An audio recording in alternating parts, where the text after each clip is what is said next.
부산 안승교의 오늘의 밥 시간입니다. 12월 23일 월요일 오늘의 밥은 시편 111편 1절로 10절 말씀입니다. 할렐루야! 내가 정직한 자들의 모임과 회중 가운데에서 전심으로 여호와께 감사하리로다. 여호와께서 행하시는 일들이 크시오니 이를 즐거워하는 자들이 다 기리는도다. 그의 행하시는 일이 존귀하고 어미하며 그의 의가 영원히 서 있도다. 그의 기적을 사람이 기억하게 하셨으니 여호와는 은혜로우시고 자비로우시도다. 여호와께서 자기를 경외하는 자들에게 양식을 주시며 그의 언약을 영원히 기억하시리로다. 그가 그들에게 문나라의 기업을 주사 그가 행하시는 일의 능력을 그들에게 알리셨도다.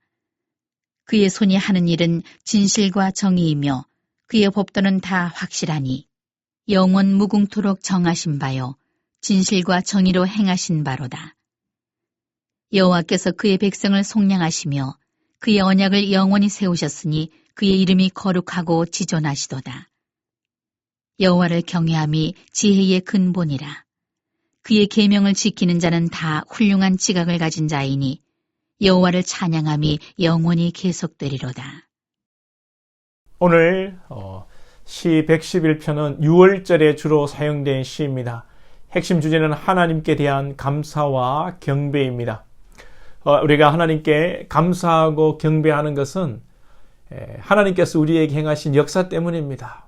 우리가 거룩해서 하나님의 거룩하심을 알고 그래서 감사하는 것이 아니라 하나님이 우리에게 행하신 일을 보고 우리는 감사하고 경배를 돌리지요. 그 일들은 어떤 일인가 하면 2절에 보시면 여호와께서 행하시는 일들이 크시오니 3절을 보시면 그의 행하시는 일이 존귀하고 의미하며 하나님께서 우리에게 행하신 일은 크고 존귀하며 의미가 있다는 것입니다. 그러면 하나님께서 우리에게 행하신 가장 크고 가장 존귀한 가장 의미 있는 일은 무엇입니까? 9절에 보시면 여호와께서 그 백성을 속량하시며 할렐루야. 우리가 하나님을 찬양하고 경배하는 가장 큰 이유는 우리를 죄 가운데서 속량하시고 우리를 구속하시고 당신의 자녀 삼아 주셨기 때문입니다. 특별히 6월절에 불리어진 본 시편은 6월절의 시초인 이 애굽에서 종되었을 때에 10가지 재앙으로 바로의 강팍한 마음을 꺾으시고 마지막 어린 양의 피를 문설주에 바를 때에 모든 장자가 죽음을 맞이할 때에 이스라엘의 백성들의 집에는 죽음의 사자가 그냥 넘어가는 구원의 역사를 경험하게 되었습니다. 마찬가지로 죄의 종되었던 죽어야 할 우리를 구속하신 속량하신 그 큰 일을 하나님께서 우리에게 행하셨습니다. 이 속량은 이스라엘의 이 백성들의 수고로 공로로 되어진 것이 아니죠. 어린 양의 피로 인하여 죽음의 사자가 패스 오버 넘어간 것입니다. 우리 또한 하나님의 자녀가 되고 죄로부터 이 자유하고 구원받는 일에 기여한 것이 눈꽃만큼도 없고 우리가 신앙생활 하는 것도 우리의 힘과 의지가 아니라 오직 예수 그리스도의 보혈의 은혜 대속하심으로 말미암아 되는 것입니다. 우리는 날마다 우리를 위해 죽으시고 부활하신 이 십자가 사건을 기억함으로 하나님께 감사하고 찬양할 수 있어야겠습니다.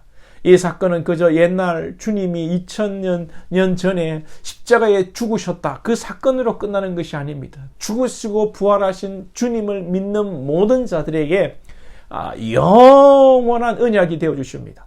9절 말씀을 보시면 다시요. 여호와께서 그의 백성을 속량하시며 이 속량으로 끝나는 것이 아니라 그의 언약을 영원히 세우셨으니 하나님께서 구원의 약속을 하시고 즉 이 세상 살다가 수완이 다하여 죽을 때 그냥 이 세상 그렇게 살다 천국 간다고 말씀하는 것이 아니라 영원히 언제나 하나님은 우리와 함께 하시고 그 구속의 사랑으로 우리를 지키십니다. 할렐루야. 여러분 우리가 이것을 믿고 나가야 돼요.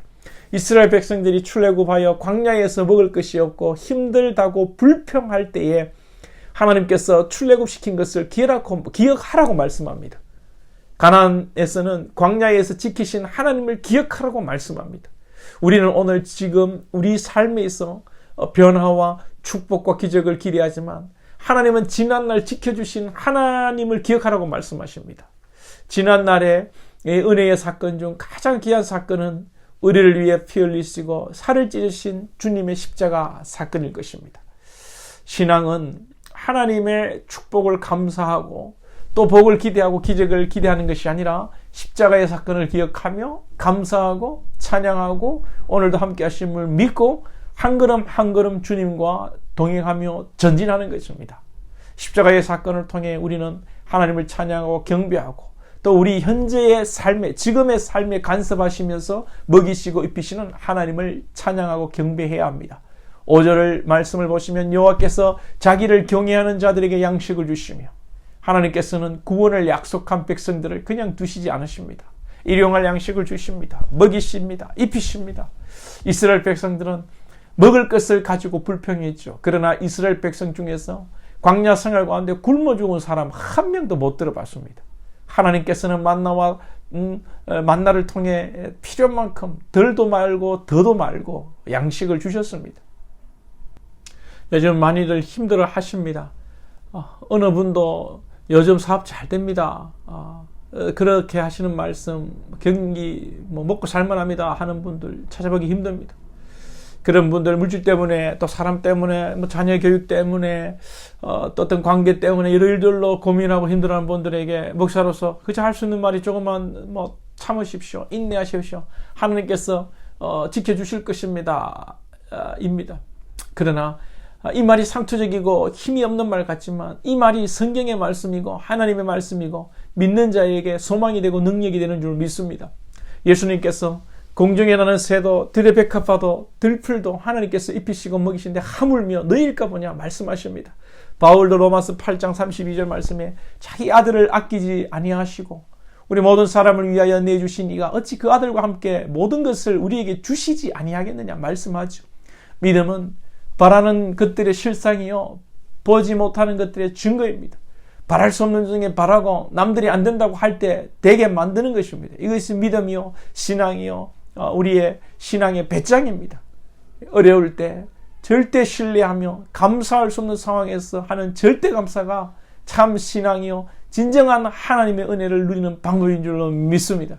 하나님은 4절 말씀에서 자비로우시고 은혜로우시고 8절 말씀에서 영원하시고 진실하시고 정의로운 분이시기에 우리를 속량하실 뿐 아니라 먹이시고 입히시고 보호하시고 인도하시는 분이십니다. 그러하기에 하나님은 찬양받기에 합당하고 우리는 하나님을 찬양하고 경배해야 하는 것입니다. 저와 여러분 날씨가 많이 추워졌습니다. 따뜻하고 배부를 때만 감사하는 반쪽짜리 감사와 신앙을 뛰어넘어 언제 어디서나 전심으로 감사할 수 있는 여러분 되시기를 그리고 하나님의 은혜와 축복을 누릴 수 있기를 평강하시기를 승리하시기를 주님의 이름으로 축복합니다.